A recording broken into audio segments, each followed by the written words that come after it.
বেদানা গাছে কত ফলন এসছে দেখো, অনেক আসছে আর অনেকও ঝরে যাচ্ছে, কিছু করার নেই, কিন্তু ফলন অনেক এসছে। উপর থেকে নেই, পুরো ফুল ফল কিন্তু ভর্তি হয়ে আসছে, হচ্ছে অনেক, আবার ঝরেও পড়ে যাচ্ছে হিসাবের বাইরে। পুরো ফুল এসেছিল, গাছটা যেন ভেঙে পড়ে যাবে এমনই ফুল এসেছিল, কিন্তু সব ভেঙে পড়ে যাচ্ছে, ঝরে যাচ্ছে, কিছু করার নেই। এই আকাঙ্ক্ষিত আপেল গাছ, যেই গাছটা নিয়ে এসেছিলাম মাত্র একটা পাতা হয়েছিল, তো এখন প্রায় 3টে পাতা হয়েছে। তো গাছের গোড়াটা একটু কুপিয়ে দেবো, তারপরে বাদ বাকি গাছগুলো দেখাচ্ছি।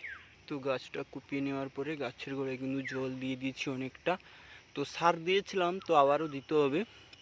তারপরে ডাইগন গাছ আছে, কুল গাছ আছে, আপেল কুল আছে। তোমরা ঠিক করে দেখে বলো এটা আপেল গাছের পাতা তো না অন্য কিছু, আমি তো জানি না ঠিক প্রথমবার ট্রাই করছি, তো দেখা যাক কি হয়। এটা হচ্ছে আপেল বইয়ের কোয়েলের গাছ। তো এটার গাছের গোড়াটা একটু কুপিয়ে দিয়েছি, ঘাসগুলো একটু বেশি দেওয়ার পরে এটাও জল দেবো। তো আর একটা আছে, তো এটা কিন্তু ফুল এসছিল, এতটুকু গাছেও ফুল এসছিল, তো এটাতেও জল দেবো আর কুপাবো। আপেল গাছ হোক বা কুল গাছ বা আঙুর গাছ, যে কোনো গাছ রক্ষণাবেক্ষণ এবং পরিচর্যার উপরে কিন্তু গাছটা বড়ো হয় এবং তার ফলন আসে। তো যদি লক্ষ্য বা ঠিক মতন যদি গাছটার প্রতি ট্রিটমেন্ট না করা হয়, তাহলে কিন্তু কোনো গাছেই ফুল বা ফল আসবে না, সেটা এখানে হোক আর কাশ্মীরে।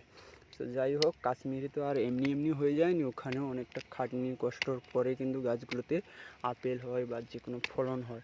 লোকে ভাবে যে কাশ্মীরে ছাড়া এখানে হবে না, হবে না কেন, চেষ্টা করতে হবে, নিশ্চয়ই হবে। তো দেখা যাক কী হয়। আমিও আপেল গাছ লাগিয়েছি, তো আরও 9 পিস অর্ডার দিয়েছি, 9 পিস লাগাবো। এই যে উঁচু করা আছে মাটিগুলো, এগুলোতে লাগাবো। তো এখন এই কটা গাছ নিয়ে এসে ট্রাই করছি যে আপেল চারাটা ধরছে কিনা, আমাদের মাটিতে ধরছে কিনা।